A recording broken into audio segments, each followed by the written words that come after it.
Hey folks, so I've been seeing this question about how can we find a way to, when we need to manually choose which step of a workflow or an email drip sequence, something like that, how can we manually force a contact to go to a particular step of a workflow? So use case might be, a lead comes in late when you've already started a sequence, or maybe somebody on the team forgot to add them to the sequence at the proper time.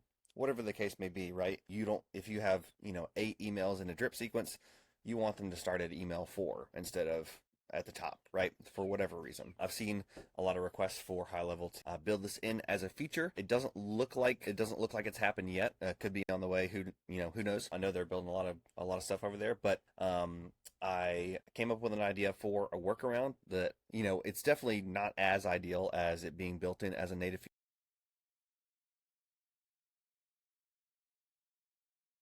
So the idea is basically, and I would only do this, I would only take the time to do this if you have a workflow, that you're running all the time that's like kind of, a central workflow to your business where that this is like a possibility for this to be a need, like fairly often. Maybe not every day or once a week, but like, it's going to be kind of an ongoing thing that just kind of happens in your business. If this is a once in a blue moon thing where you need to add somebody to a particular step on a workflow, I probably wouldn't take the time to build this out. But if it's something that, generally happens every so often and you want a quick way to be able to,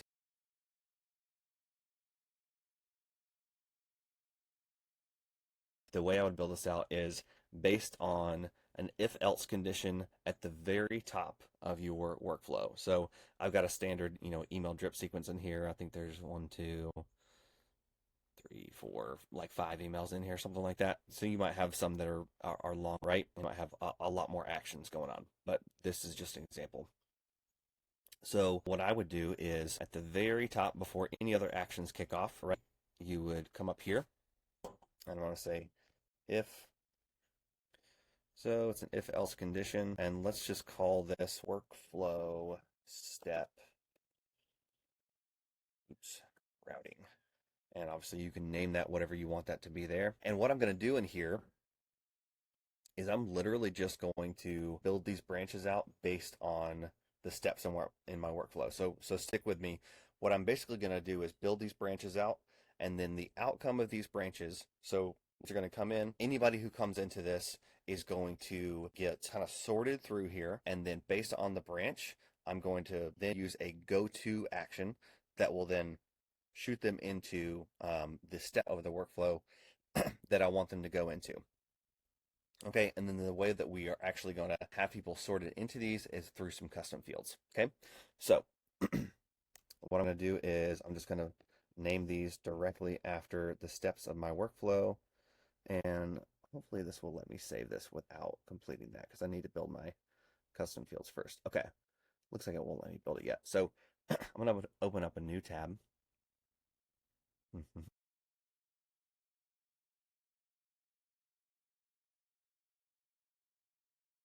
we go out to custom fields, so I'm going to go to settings, and all the way down here, custom fields. Remember, custom values applies to your account as a whole. Custom fields applies to the contact or sometimes to the opportunity. Okay, so I'm going to create, you could even put this in a folder. I'll go ahead and do that. Folder. It's attached to the contact. And the folder name is just going to be, let's call it email drip workflow steps. I try to be very literal with my naming conventions so that I or my team does not forget what the heck stuff means once we get there. Okay, so I'll click into that. So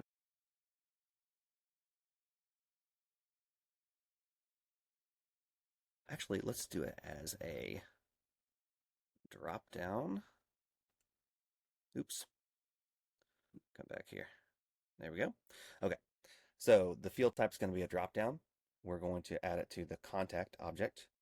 The field name, again, so what we're asking here in this field is which step of this particular workflow do you want a lead to go into? And the idea here is, spoiler alert, what you're going to basically do is instead of being able to, manually drop them into a workflow and then go in here and, drag and drop them into the step of the workflow that you want, what you're basically going to do is one extra step is you're going to choose in this custom field that we're going to create together.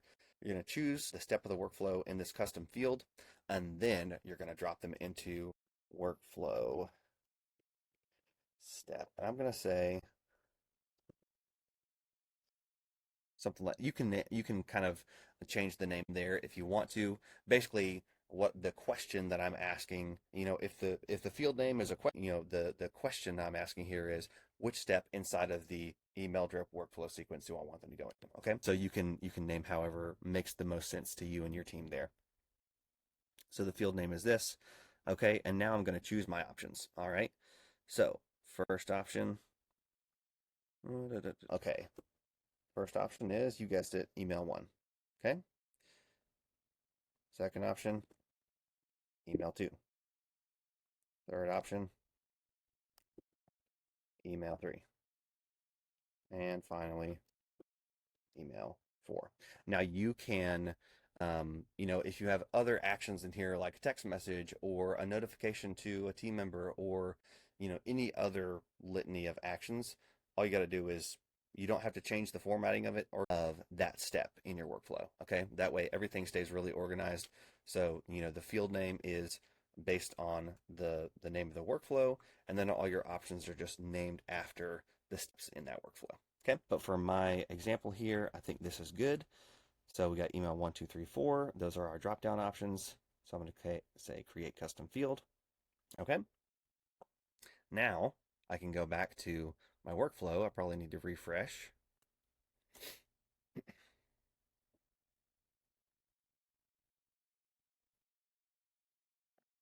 Okay. And then at the top, we'll do an if else. And the name is, oh, and actually I shouldn't really have even put in an email 1, because if they're going to go to the first step, then you can skip the rest, right? But we'll go ahead and do this just for fun. In a lot of scenarios, you might have 3 or 4 steps that are going to fire off before it gets to the first email. So this is still a good use case here. Okay, so we're going to go to contact details, and we're going to go to custom fields. And actually, I'm just going to try to search. Nope. Say email drip. There we go. Email drip workflow step desired is email 1. Okay. And then we're going to add a branch. Operation, we're going to do the same thing. Email drip workflow step desired is email 2. Add another branch. Email 3.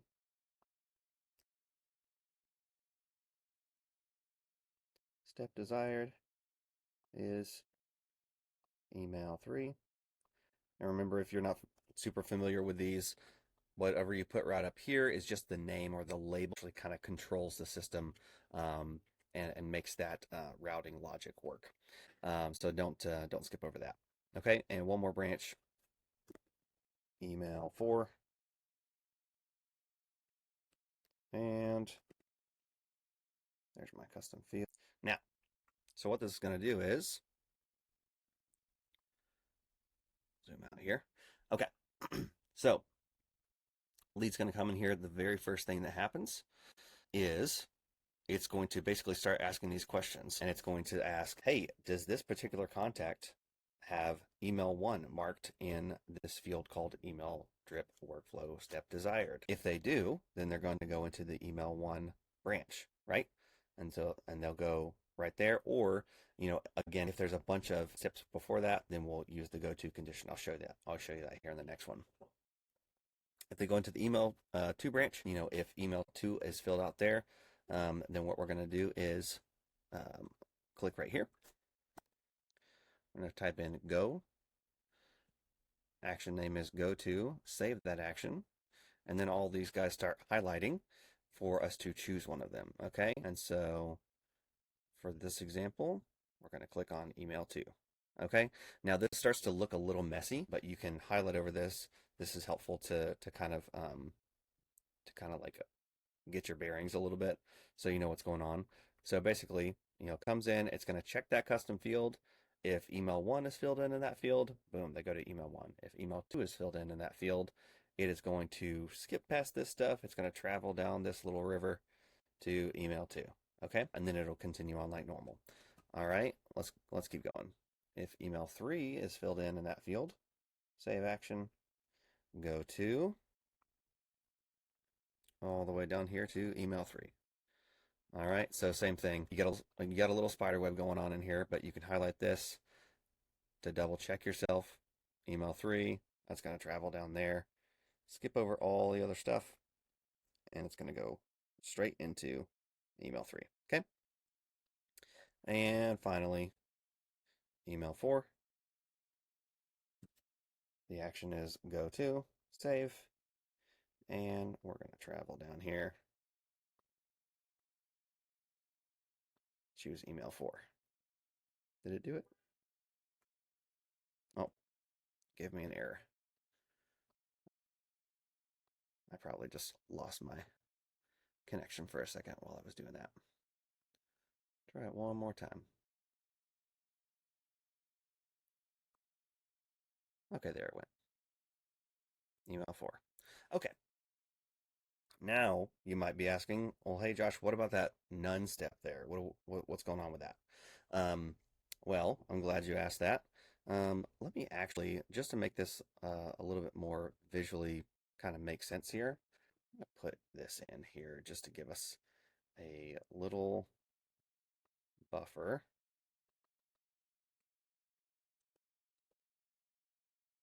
Okay, there we go.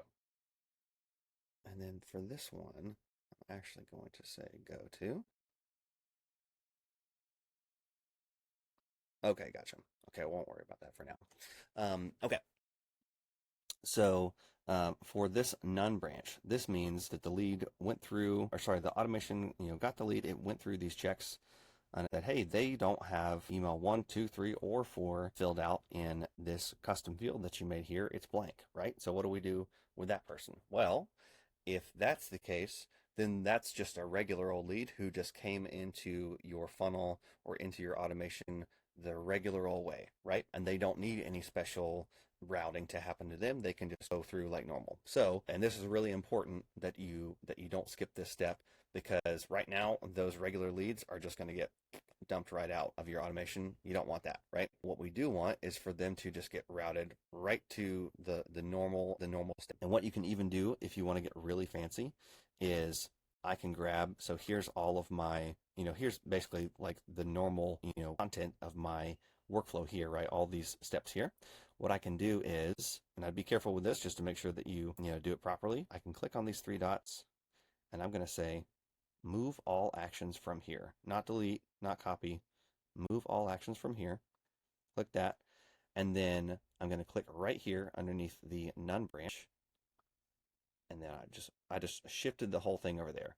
So now if it goes through and it checks these custom fields and nothing's filled out for that, then it's just they're going to go into the none branch, and then they just go straight into the workflow like a normal lead, right? And then here for this email 1 person, for this email 1 branch, now I can actually use this step and shoot them over into email 1. Now, even if there's extra stuff like a text message or a wait step or something else fancy in here that goes out before this particular step, no matter what, this branch person is going to go over to email 1 when I tell it to go there. Okay, so that's how you can build that out. Again, it might look a little nasty and scary, but it's basically just you're just creating bridges between the proper steps in here, right? And I'm going to go to a contact and I'll actually show you how to not tag, but how to label this person correctly and then drop them in. And again, you only have to build this crazy thing out once for any workflow that you are needing to kind of do this preemptive setup for, and then after that it's just a couple of clicks for any contact that you need to drop in here. So I'm going to go back to contacts. Okay, here I am looking at my contact. I've got Josh here. Looks like he came in late. Somebody forgot to add him to the workflow. Oh no, what are we going to do? No problem. what we're going to do is we're going to scroll down.